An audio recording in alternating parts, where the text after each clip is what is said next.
Breaking news Jammu కాశ్మీర్లోని పూంచ్ సెక్టార్లో army వాహనం లోయలో పడిన ఘటనలో 5 జవాన్లు ప్రాణాలు కోల్పోయారు. రెస్క్యూ ఆపరేషన్ కొనసాగుతోందని అధికారులు తెలిపారు. గాయపడిన సిబ్బందికి చికిత్స అందిస్తున్నట్లు పేర్కొన్నారు. ఈ మేరకు 5 వీర సైనికుల మరణానికి వైట్ నైట్ కార్పస్లోని అధికారులు తమ సంతాపాన్ని తెలియజేశారు.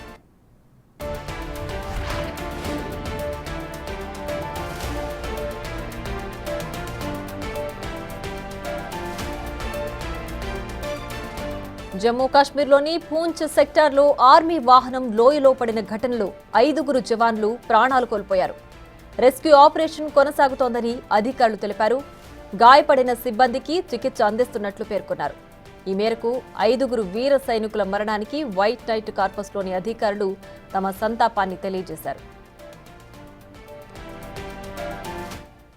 ఇక మరింత సమాచారం మా ప్రతినిధి శివ అందించడానికి సిద్ధంగా ఉన్నారు. శివ, చెప్పండి, ఈ లోయలో పడిన ఘటనలో ఎంతమంది ఉన్నారు, ఎంతమంది ప్రాణాలు ప్రస్తుతం రెస్క్యూ చేస్తున్నారు, ఏంటి డీటెయిల్స్?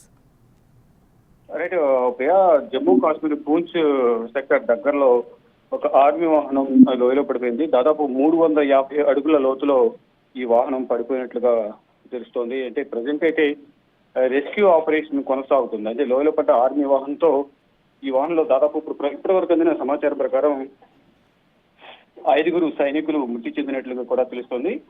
ఇక గాయపడిన క్షతగాత్రులు ఎవరైతే ఉన్నారో వారిని సమీపంలోని ఆసుపత్రికి తీసుకెళ్లి ప్రజెంట్ ట్రీట్మెంట్ అయితే అందిస్తూ ఉన్నారు.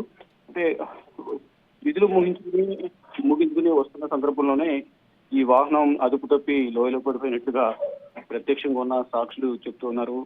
దీంట్లో ఇంకా ఎవరైతే గాయపడ్డారో వారందరినీ కూడా బయటికి తీస్తున్నారు. లోయలో పడిన నేపథ్యంలో బస్సులో కొంతమంది పరిస్థితి విషమంగా ఉన్నప్పుడు కూడా తెలుస్తుంది. సమీపంలో ఆసుపత్రి నుంచి ప్రజెంట్ ట్రీట్మెంట్ అయితే ఇస్తూ ఉన్నారు.